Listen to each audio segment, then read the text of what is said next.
சிறகடிக்காசே ஒரு நல்ல எடுத்துக்காட்டு. என்னன்னு பாத்தீங்கன்னா, முத்து எவ்வளவுதான் உழைச்சாலும் அடிக்கு மேல அடிதான். கடவுளுக்கு உழைக்கிறவங்க பிடிக்கவே பிடிக்காது போல அடி மேல அடி கொடுத்துக்கிட்டே இருக்காரு. முத்து பாவங்க. முத்து இப்பதான் ஒரு வழியா வந்து அந்த கிளப் அசோசியேஷன்ல ஒரு போஸ்டர் பதவிக்கு வந்து பதவியில நிக்கிறாரு. அதுக்கு வந்து எல்லாரும் வெல்கம் பண்ணிட்டு அவருக்கு மாலை எல்லாத்தையும் பண்ணிட்டு போனாங்க. அவங்க அப்பா அதை நினைச்சு ரொம்ப சந்தோஷப்பட்டு அவர் கொஞ்சம் அடுத்த சீன் வந்து பாத்தீங்கன்னா மனோஜர் ஆஃபீஸ் காட்டுறாங்க. அங்க வந்து ஒரு ஜோசியர், ரொம்ப பிரபலமான ஒரு ஜோசியரை கூட்டிட்டு வந்து இது போல என்னோட நியூமராலஜி கொஞ்சம் செக் பண்ணி சொல்லுங்க, எனக்கு வந்து எப்போ நான் வந்து பணக்காரனாவே எனக்கு நிறைய பிசினஸ் எப்போ லாபம் வரும் அப்படின்ற மாதிரி கேட்கறாங்க. உடனே அவர் வந்துட்டு ரொம்ப ஜோக்கு மாதிரி ஒன்று சொல்றாரு. என்ன சொல்றாரு பாத்தீங்கன்னா, உங்க பேர் தான் சரியில்லை, உங்க பேர் முன்னாடி வந்து பப்பரப்பா மனோஜ் அப்படின்னு நீங்க சேவ் பண்ணிக்கிறீங்க, நீங்க வச்சிருக்கீங்க, உங்க எல்லாருமே அப்படி கூப்பிடுறாங்கன்னா அதோட குட் வைப் வந்து பாத்தீங்கன்னா உங்க பேரோட சேரும்போது கண்டிப்பா உங்களுக்கு வந்து நல்ல லாபம் வரும். நீங்க இந்த மாசத்துல 1 கோடி ரூபாய்க்கு நீங்க சம்பாதிக்கலாம், அதுல எனக்கு நீங்க பங்குலாம் கொடுக்கணும் அப்படின்னு சொல்லிட்டு சொல்றாங்க. அவர் தான் கொஞ்சம் பிரேக் ஆச்சு, எது சொன்னாலும் நம்புவாரு அந்த மாதிரி அல்ல. உடனே என்ன பண்றாரு, அப்புறம் பேர் கூட சேர்த்துக்குன்னா நம்ம பேரோட இது பண்ணா ஒருவேளை நம்ம வந்து முன்னேறிடுவோம் போல அப்படின்னு சொல்லிட்டு பேசுறாங்க. இந்த சீன்லாம் கொஞ்சம் மொக்கையா தான் போகுது. நம்ம நெக்ஸ்ட் சீனுக்கு போயிடலாம்.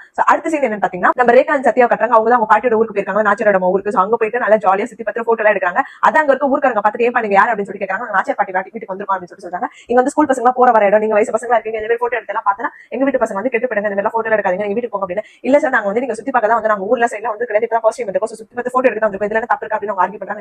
நீங்க வீட்டுக்கு போங்க அப்படின்னு சொல்றாங்க. அதுல அவங்க வீட்டுக்கு வந்துறாங்க. உடனே ஊருக்காரங்க எல்லாருமே சேர்ந்து வந்துட்டு பாட்டி இது போல வந்துட்டு உங்க வீட்டுக்கு தான் வந்திருக்காங்க, யாரு இவங்க அப்படின்னா என் பேரனோட சொந்தக்காரங்க, என்னாச்சு அப்படின்னு சொல்லிட்டு கேட்கறாங்க. இது போல வந்துட்டு ஊர் சுத்தி பாக்குறாங்க, எல்லாருமே பார்த்தா தப்பா நினைக்க குழந்தைங்களா பார்த்தா அப்படின்னா, ஓ போன்ல அவ்வளவு வந்திருக்கு, அவ்வளவு விஷயம் வந்திருக்கு, அதெல்லாம் பார்த்தா குழந்தைங்க தப்பா நினைக்காது, இவங்க 2 பேரும் பார்த்தா குழந்தைங்க தப்பா வளர்ந்துறாங்க, போங்கடா அப்படின்னு சொல்லிட்டு எந்த காலத்துல இருக்கீங்க அப்படின்னு சொல்லிட்டு பாட்டி அந்த காலத்துல பாட்டி அவங்களுக்கு அட்வைஸ் பண்றாங்க. போங்கடா அப்படின்னு சொல்லிட்டு இது எப்படியே விட்டா சரி வராது, முத்துக்கு போன் பண்ணி நான் வந்து ஒரு கல்யாணம் ஏற்பாடு பண்ண சொல்றேன் அப்படின்னு சொல்லிட்டு முத்து போன் அடிக்கிறாங்க. முத்து சரி ஓகே பாட்டி நவீன கிட்ட பேசிட்டு கல்யாணம் ஏற்பாடு பண்றேன் அப்படின்னு சொல்லிட்டு இவர் வந்து வெளியில வராரு. சோ அடுத்த சீன் என்னன்னு பாத்தீங்கன்னா, டேரக்டா விஜயாவை கட்டுறாங்க, உங்க ஃபேமிலி கட்டுறாங்க. இவர் வந்து சொல்லலாம்னு சொல்ல வரும்போது மனோஜ் வந்துட்டு அந்த பப்பரப்பா மனோஜ் அந்த ஜோசியர் சொன்னால அதை பத்தி உங்க அம்மாக்கு எக்ஸ்பிளைன் பண்ணலாம்னு சொல்லிட்டு மணி ஃபர்ஸ்ட் வாமான்னு சொல்லிட்டு கூப்பிடுறாரு. சோ அதுல இந்த எபிசோட் முடிக்கிறாங்க. சோ சிறகடிக்காசுல என்ன நடக்க போகுது அப்படின்றது நமக்கு அப்புறம் எபிசோட்ஸ் தான் தெரியும். சோ வெயிட் பண்ணி பார்ப்போம். இந்த மாதிரி மோர் அப்டேட்ஸ் கண்டிப்பா நம்ம சேனல் மறக்காம சப்ஸ்கிரைப் பண்ணிக்கோங்க.